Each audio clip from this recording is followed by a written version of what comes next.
Hello mga kanguso, at ito na nga, nandito na kami sa bahay at paglipat ko nga ng kwarto, nakita ko itong dalawa nagkukulitan. Sabi niya, "Mama, baba na tayo kasi kailangan na natin mag-blow ng cake." Sabi ni Jilly, "Wait lang, pagod pa mama, baba ka na, doon una ka na." Ito nga bata na to ay lagi siyang excited kung sino ang magse-celebrate ng birthday dito sa aming bahay. Kailangan siya ang unang lagi magbo-blow ng cake. So sinilip ko na nga sila dito sa labas dahil nga tinignan ko kung ano nang ganap. At dahil nga dyan, nakita ko nandiyan na si Kat. Diyos ko. So, sinilip ko nga kung ano lang niluto ni Ped. Dahil nga nagsamji na kami kanina, nagluto na lang kami ng konting mapupulutan. Nagluto kami ng sisig, ng adobong tinuyuan. Andito na si Kat tsaka si Billy. At syempre, para meron lang kaming mga pulupulutan. Dahil nga birthday ni Jillian ngayon, ay kinantahan na namin si Baby.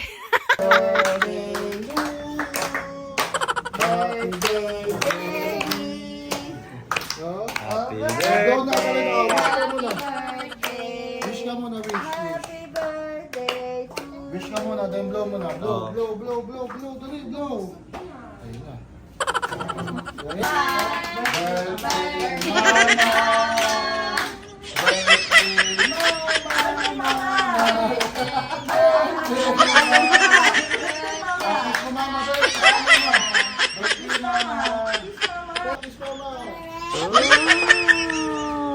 O diba, ganun talaga kung sino ang magse-celebrate sa pamilya namin ng birthday, dapat kailangan si Kuruleng ang unang kakantahan ng happy birthday kahit hindi naman siya ang may kaarawan. Kaya kung mapapansin nyo sa video na una namin kinantahan yung bata bago yung tunay na may birthday si Jilin. Tapos na nga kami mag-samji kanina, abay pag uwi sa bahay, ito naman kainan pa din. Birthday baby ba? Birthday baby ba? Kinakantahan niya nga ako, parang ayaw niya pa eh. Oh, hala. Namiss mo yan, B? Yummy. Yummy. Happy birthday. Happy, baby. O diba? At enjoy na enjoy talaga ang baby namin na yan sa cake kasi madalang namin siyang pakainin ng sweet. So parang na-enjoy niya. Dito nga sa loob sinilip namin dahil nagkakantahan at sasayawan kami sa labas. Narinig ng mga kids yung tugtog. Nasanay din sila kapag piniplay yan, ganyan yung sayaw. Kaya ginagaya nila.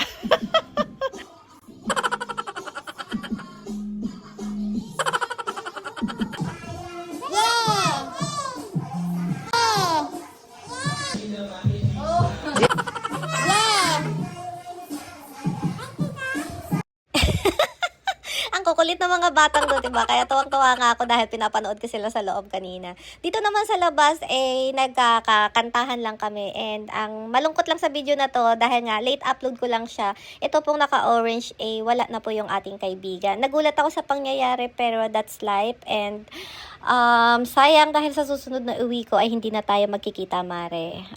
Ganun po talaga ang buhay.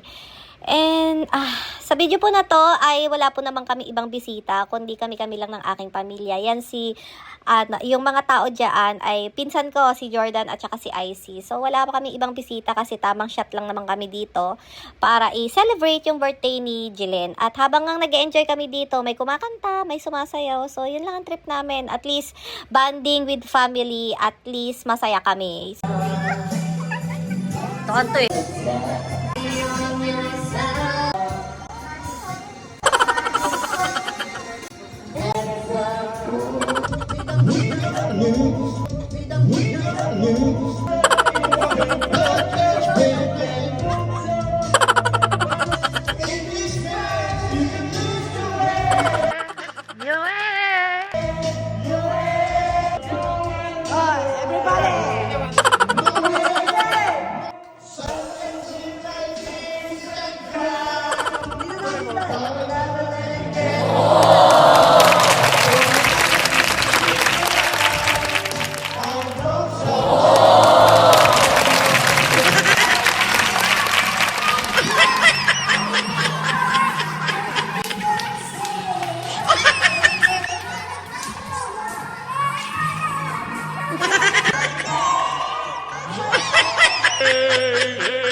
Huwag kasing natutulog sa harap ng inuman para hindi na pagtitripan.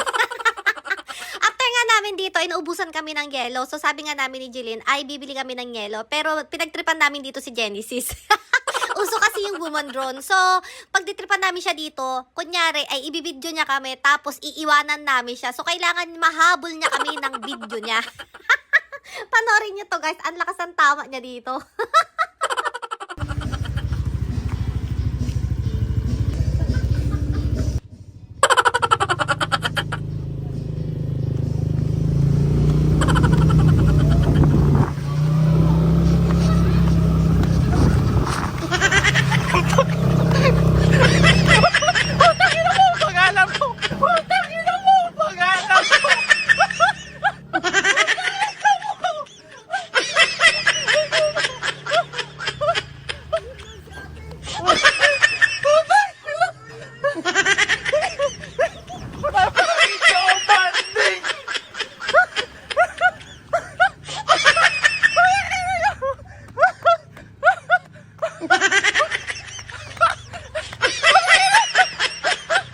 Bakit yung kabanding?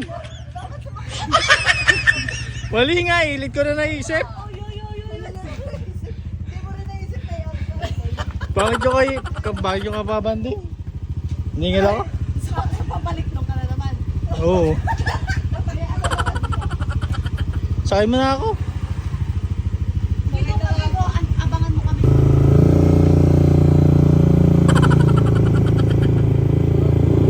Ningil ako?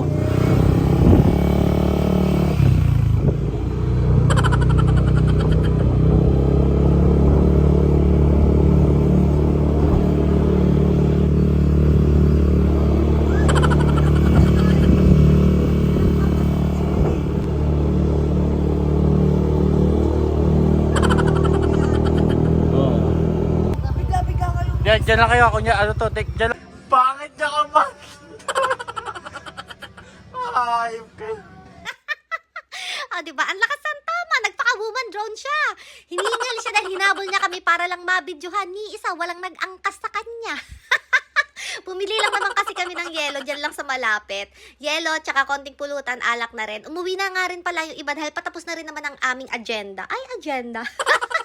Marami pong salamat sa panonood and I hope you enjoy my vlog. Till my next vlog, maraming salamat po. Thank you for watching. Happy birthday, sister!